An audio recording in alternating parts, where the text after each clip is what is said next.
You're listening to Unjiggered, a bartender podcast where we interview highly successful bartenders about their careers, lives, and the passion of bartending. This week we caught up with Giorgio Bargiani, the head mixologist of the Connaught Bar in London. We talk about his humble start in Pisa, his romantic association between the 8th of August and the Connaught Bar, and of course his Martini secrets. With this podcast, we want to peel back the mask and discover just how the greats really became the greats. So sit back and enjoy. Good afternoon, everyone. My name is Giorgio Bargiani, born and raised in a small town famous for a leaning tower in Italy called Pisa, and I'm currently working as a head mixologist at the Connaught Bar in London. Thank you very much for finding the time in busy Singapore. How's the city being so far with you? Treating me extremely well. You're doing an Asia tour at the moment, aren't you? Yeah, actually today is my last day of my Asia tour after being in China, Philippines, and then here. And, it's been extremely interesting, I would say. Yeah, you enjoyed it? Yeah, I love it. I've been to Singapore before, but I found out that probably China and Philippines are much more Asia than Singapore, and what I was expecting. How did you like the Philippines? Because I love the Philippines. The Philippines, they were probably the biggest surprise. I define Filipinos as terrorists or murderer for foreigner like me. No, they are so hospitable, incredibly hospitable, and they wanted to show me everything, give me present and let me taste everything they produce in terms of distilled spirit. Yeah, so it sounds like it was a pretty heavy, challenging. We say challenging. So tell us a little bit about you. We are interested in your hospitality sides. So when did you start working in hospitality? So for me, hospitality is a family business, family matter. I think my grandfather was already dealing with restaurant and bars in the 60s and 70s. Currently, these days, my family has got two restaurants in my city where I started working probably, 15, 16 years ago, helping out during summer season and maybe the weekend a few times. But my first, let's say, real job was in a nightclub. And I was working in nightclub, and I've been working in nightclub for 4 or 5 years between, again, Pisa, my city, and Forte dei Marmi, which is a very popular place in the north part of Tuscany, where I'm from. That's a very cool part of the world, eh? Indeed. It's very international. I've been, serving people from all around the world already while I was working there. But I felt like as much as I was enjoying a lot what I was doing in these nightclubs, one day, I look at myself and I said, okay, where do I go? What do I do? In maybe 10 years, in maybe 15 years. At the time I was 24 years old, so, you start looking at being an adult. So one day I was lucky enough to have a dinner, a pizza with the director of this nightclub, and I asked him help, saying, Mr. Leone. Leone was his name? Leone was the name of the strong director. Name. Yeah, very strong. Mr. Leone, I would love to progress. I would love to develop my career. And those days, I'm talking about 2011, 12, were the days when social media were growing like very much. And I was able to see videos and pictures and reading articles on Facebook, YouTube, and Instagram about some Italian bartenders abroad.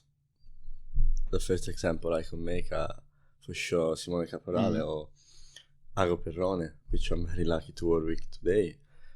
But there were even very good international bartenders such as Marian Becche and Alex Cretena. So I was looking at them as true inspiration. As they made it from Italy to the top hotel bar of London, I could at least try it. Okay, but where do we start? Where do we move from, a small city like Pisa to the jet set, the main stage of the bartending world in London? Leone, again, while we were having this pizza, he told me, I personally don't know this gentleman. I haven't been to these parts. And we're talking about, again, Artisan Bar, Connaught Bar, American Bar at the Savoy. But what I can see and what I know, these bars are all in hotel, 5-star luxury hotel. That means, according to my hotel background, Leone was saying, that means that before you learn how to work in a bar, you need to learn how to work in a 5-star hotel. So probably 1 or 2 days after, he put me in touch with a gentleman that actually was his mentor. His name is Santa Iosa, who is the restaurant manager of the Splendid Hotel in Portofino. Oh, and okay. that's where my hospitality career started, like 5-star hospitality. How was working in Portofino? So Portofino is a funny place. You have mainly international guests, like I can say 90%, because so small, so exclusive, so expensive as well. The main people we were serving breakfast, lunch, dinner, and they were staying in the rooms of the Splendido were American, Russian, French, English, or even Asian. But honestly speaking, was my first experience. And as much as I was confident about my nightclub job, while I arrived there, I was like, I don't have a clue. I don't know even how to open a bottle of water almost, Everything I was doing before was wrong. So I was running the whole day with a tray full of food or dirty glasses and plates, polishing silver, china, glassware, cleaning the floor. And, I'm not the first one. I'm sure many of our friends today, they share this probably even you, Michael, shared this background when we started in hotels. But that motivates me a lot because, funny enough, from there, Santo sent me to UK, but not to London yet, to a place called Le Manoir Cassezon, who is in the heart of the Oxfordshire. Okay. It is a 2 Michelin star French restaurant where, again, my position, as in Portofino, was commis waiter. So Polishing, cleaning. The basic of the basic. The fact is, when I moved there, on top of it, I didn't know the job, I didn't know the language. And most of my colleagues were French. So I had to learn English from French people. But how did you cope with, because there's already a lot of pressure, right? Because you're moving and everything. How did you cope with not speaking the language? Honestly speaking, I've been through a couple of months that I wanted to give up. I remember my first day. There they have a very strong training program where you have someone shadowing you for 6 weeks. So I can assure you that it's something very stressful. Someone that look at whatever you do for 10, 11, 12 hours a day and correct mostly everything you do. And I remember my first day, I had these ladies, French lady, that sincerely, she gave me a lot of, let's say, hard time. And really, when I left that day, I went to bed, I looked at the ceiling of my room and I said, no, probably it's not for me. Probably it's too much. But, sometimes you say, whatever, I believe that whatever we don't do is just because we put an excuse between us and what we want to do. Whatever we don't try, again, just saying I can't do it or, they're not for me, the place is not for me, it's just us giving up. So I gave it another chance. And funny enough, again, in May, I brought this French lady to her husband during her wedding, and I made a speech for it. Really? Saying telling everybody the way we met and how our friendship is strong after 6 years. So, was worth crazy, it. Yeah. But it wasn't easy. But after 7 months, I came back to Portofino. So for the summer season. Indeed. Yeah. Portofino is only seasonal, so it's like 8 months. Not Okay. even. So I came back, but after being a Michelin star restaurant, coming back in what is a luxury Italian restaurant, it's kind of sort of boring, It was like I was feeling like I'm coming back, I'm stepping back. So I was planning already to go back to UK. I didn't know where yet. Suddenly, when you think positively, something arrived. So it was a day of August, and Michele, you know that summer season in August are not easy. No, they're not. Not easy, Like, especially when you work in a seasonal place. 12 hours a day, no day off. That was the point. It's fun though, like you get to develop a strong bond with your team, which I've never developed anywhere else in the same way. Indeed. So what happened was that day I received a call from a guy we used to work together in the nightclub, Forte dei Marmi. And the guy called me, Giorgio, how are you? How is Portofino? What are you planning to do this winter? No, he asked me a few questions, no? And at some point I asked him some questions. And what about you? How are you doing? Are you still in London, right? I remember you were in London. Yes, I'm in London, but I just changed job. I'm working now at the Connaught Hotel. Say, what? Connaught Hotel? where Agostino Perrone is working, right? Yeah, Agostino is the director of mixologist here, and I met him, and just a few days ago he told me that they're looking for a barback at the Connaught Bar.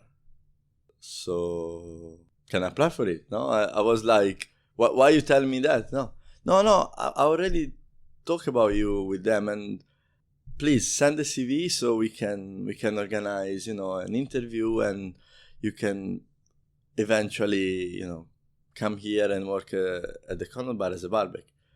Dream come through. That was the stage. So it was unexpected. Like you got Very called, much. and Yeah. that's cool. That's very cool.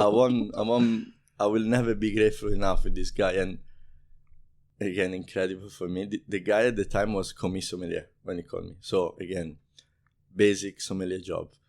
Today, Daniel Manetti, very good friend of mine now. So why?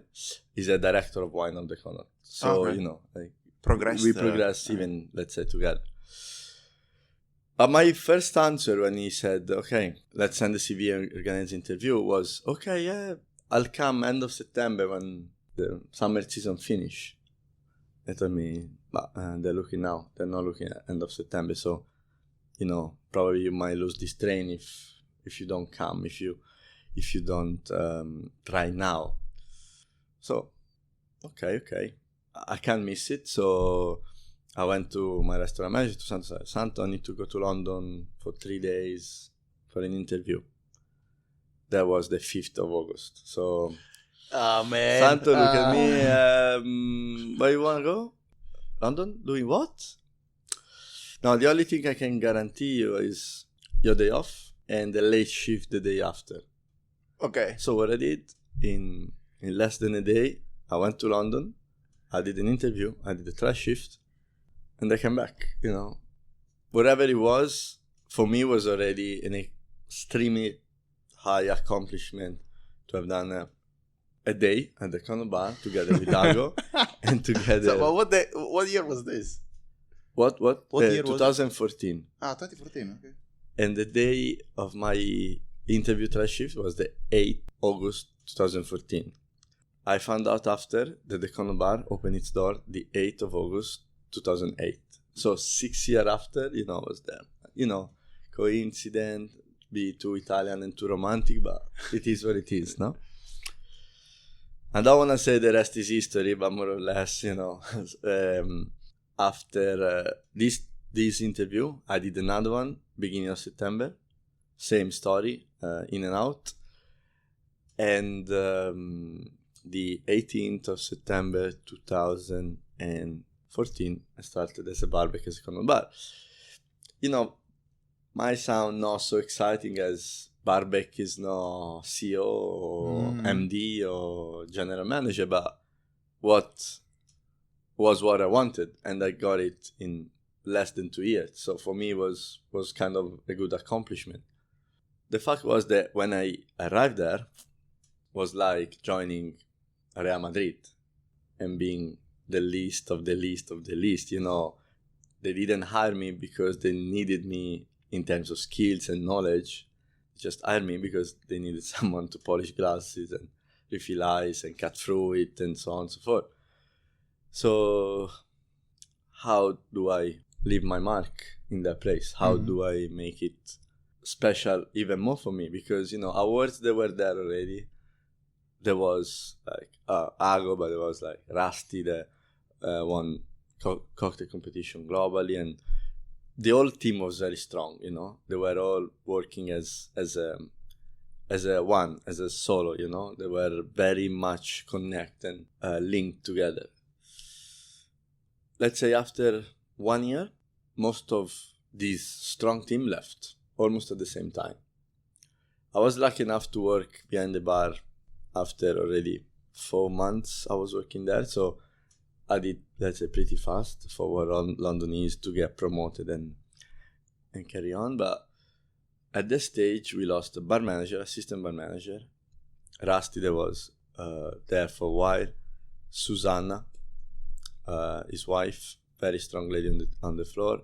And even the 2 bartenders left, they were been there for a while. So at this stage, suddenly I was one of the oldest, one of the veterans. And you know, like you always have the feeling that when some of the team left, something might go wrong, or something might not be easy to maintain the standard that we had at the time. Mm-hmm. But then suddenly the 2016 came, and 2016 has been the year, at least for me. You know, like I think we went through 7-8 awards, and we built a all new team. You know, young. We were all very young, without experience as well. But yeah, I'm not an arrogant person, and I hope that doesn't go through. But when we won World Best Bar for Taste of the Cocktail in 2016, it was like everyone dreams to work in the World Best of whatever he does or she does. So that was big. That was very big. And from there, Ago gave me a lot of trust, and he still does today. Ago Perrone, for the one that don't know him, is a director of mixologist at Connaught Bar. And I've been very lucky to travel around the world and share what we do at the Connaught Bar and meet so many people that made me feel rich every day, as I feel like the world is our community. The world, you know, look at us two today here, you know. Okay, we are both Italians, but we are in Singapore talking about bartending. Yeah, it's crazy. And, I love our community for this specific reason, you know. It just brings people together from places that you wouldn't expect. So you have had the chance to see many different iterations of the Connaught as it is today. Yeah. How would you say the Connaught itself, because it's an institution at this stage, is it? Yeah. So how do you think it has evolved in the past, like since you're there? So I think that the Connaught Bar has never been a trend. The Connaught Bar 11 years ago set a standard, set a style of bar that now is widely recognized around the world. Hotel bars with a certain vibe. Hotel bars with jazzy soul, with creativity, with proper, let's say, this word is overused these days, but with strong hospitality feeling. What we always maintain is the vision, the ethos that Ago and the opening team set up 11 years ago. And when I talk about the opening team, the bar manager Santino, that now lives in Austria, is definitely a visionary. There was Ago, there was Eric Loritz, there was Riccardo, which at the time was bartender, now is our bar manager. So through the year, what never changed is the way we do things. But what we changed lately, we made more us as main character of ourselves. It's a bit of a confused statement, but before when I joined, we used to look outside for everything. We used to look for inspiration coming from the other side of the world, or from different fields, or from kitchen techniques. Yeah, these days, and that reflect a lot on our menus, as we've been doing quite good in the last few years. We take inspiration from what we did, from ourselves. So the goal every day is, how will I be better than yesterday? How will I always improve myself, rather than look for something new to create something new. But and for instance, our new menu are really inspired about elements of the bar, physical elements of the bar. So the trolley, the bar counter, the 2 gates on the side. So yeah, that was, I think, is the main thing. And nothing wrong with that. No, I'm not saying in a critical way, but lately we give much more space and visibility to our youngster, to our barback, junior bartender. We want them to really feel part of it. So, for instance, quite often when we travel, we bring them with us. So we give them opportunity that probably before they weren't given to these boys. Talk to us about your current menu. Yeah. What's the idea behind it, and so the how menu, did you go about making it? The menu is called the Vanguard. And Vanguard is a word that means like the innovative people, the one they're looking forward. And the Vanguard is inspired, as I said, by something that is really in the bar. So there is a section inspired by the counter of the bar. There is a section inspired by the 2 gates, which are on the side. And this year we wanted to glorify the Connaught Martini, the Martini we do on the trolley, because after 11 years it's still our best seller, and it is the drink which is our, our most recognized drink, most famous drink. And that doesn't the time doesn't affect it, like it's not the latest, cocktail technique, it's not the latest mix of ingredients, but the way we do the human connection that we create every time we do one is just unique, and people still love it and people still want it. So the third category of our menu is inspired by the Martini itself, the Martini troll itself, and the whole experience. So what do you go, because like the inspiration bar counter is a bit generic, so how do you go about filling up that specific? So basically the category of the bar counter is called strata, where strata is a Latin word that means layers. Or layers. I wasn't very good in Latin word. I was actually disgusting, that's why I'm bartending. So,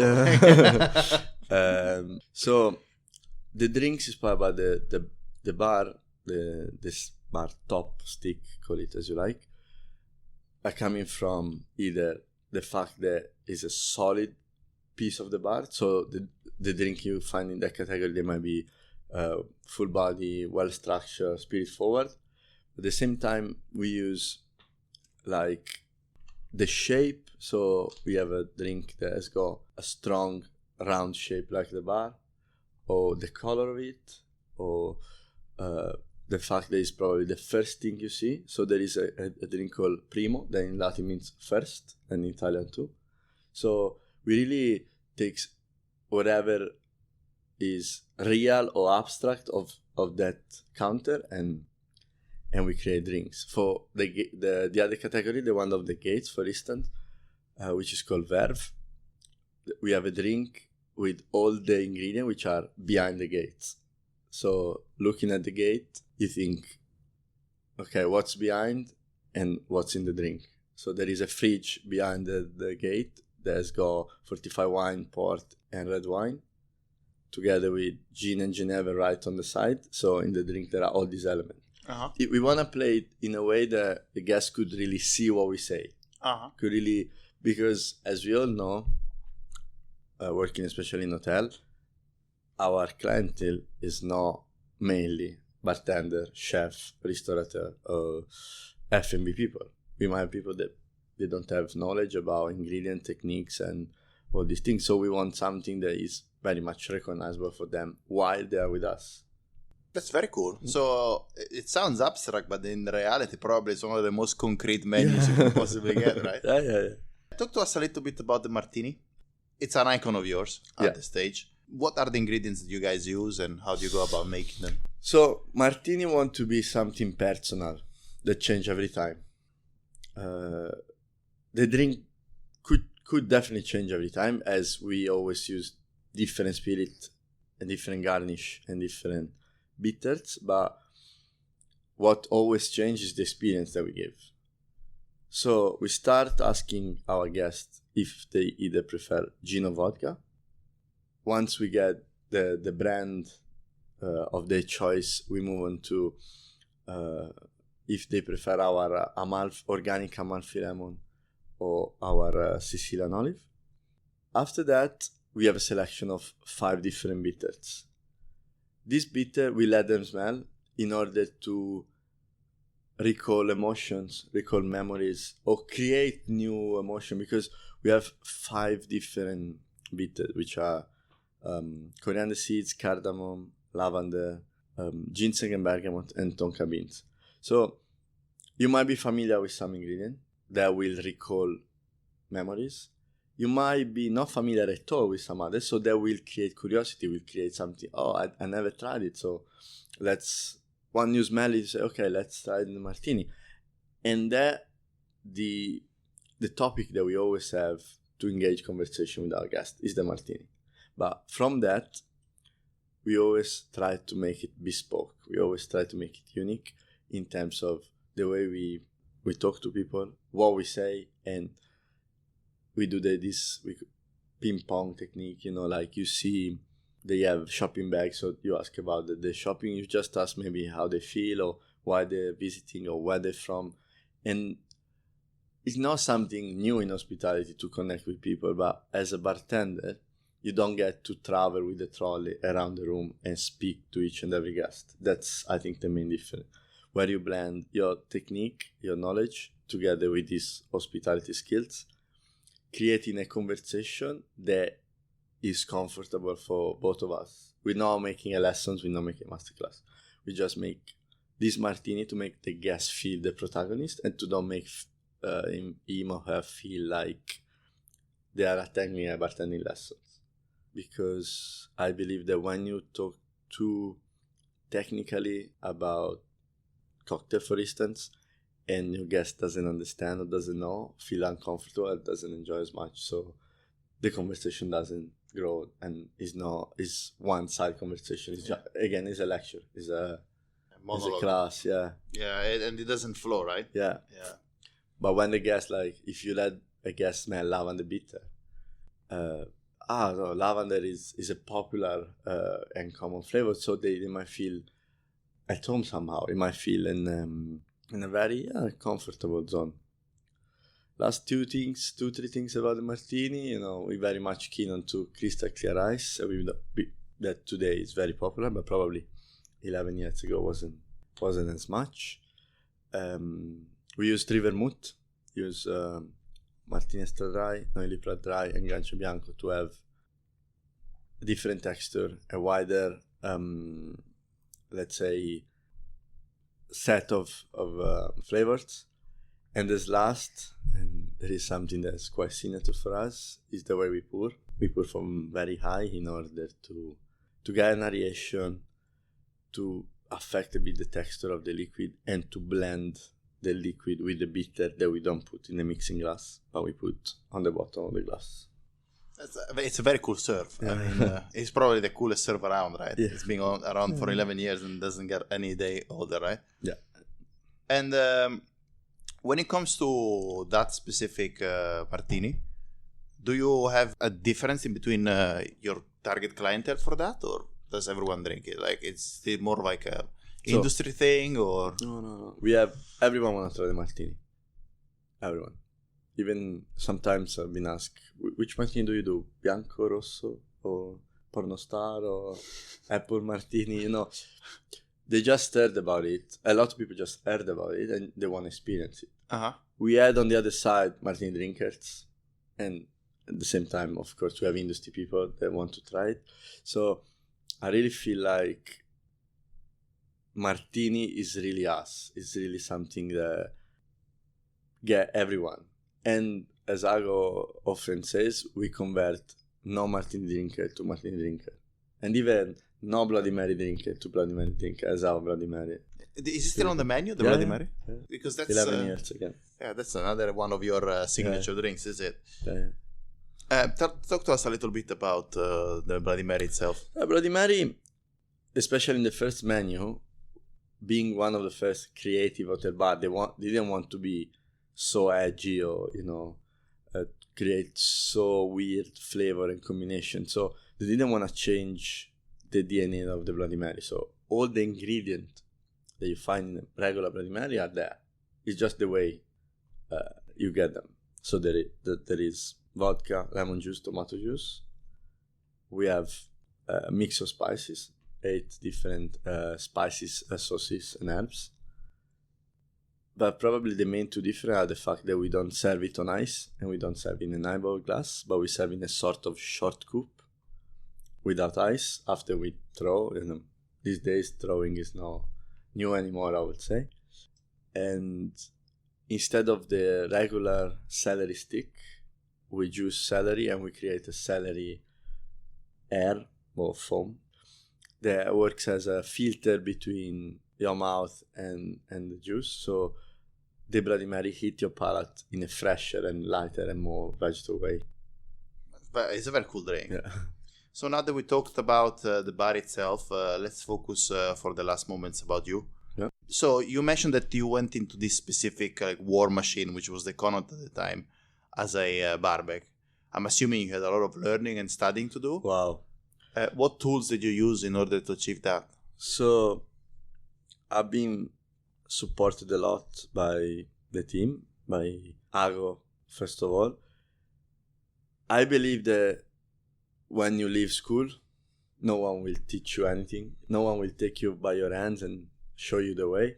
So it's a lot of stealing and looking and observing what's going on around you. What I was very lucky to get were guidance. So Ago can show me, Ago, some other managers and colleagues, and Maura, for instance, who is my assistant bar manager at Connaught Bar, but she's more like family almost for me. They all always put me on a direction and then trust me and let me do it.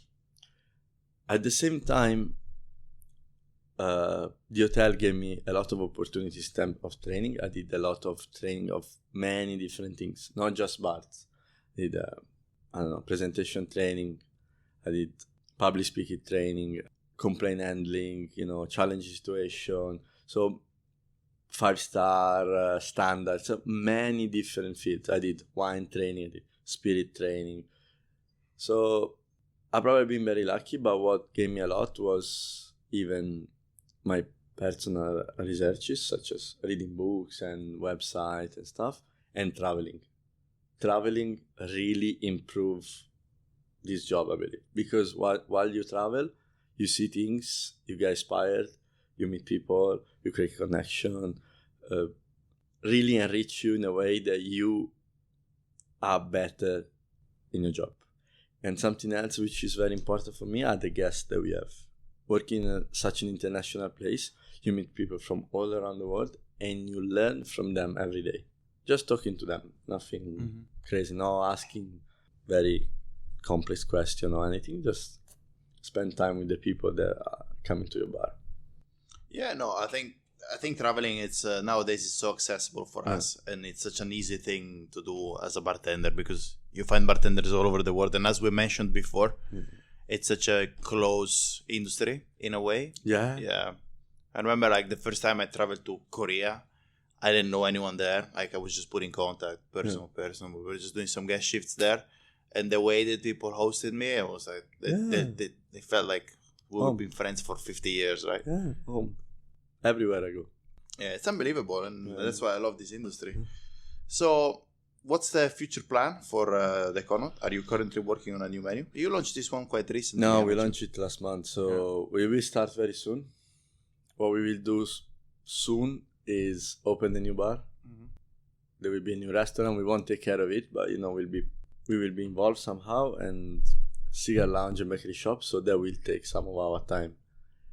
And as you know, from now on is high season. So that like we tend to never stop. 1 year ago we launched our own gin. That was a very successful project.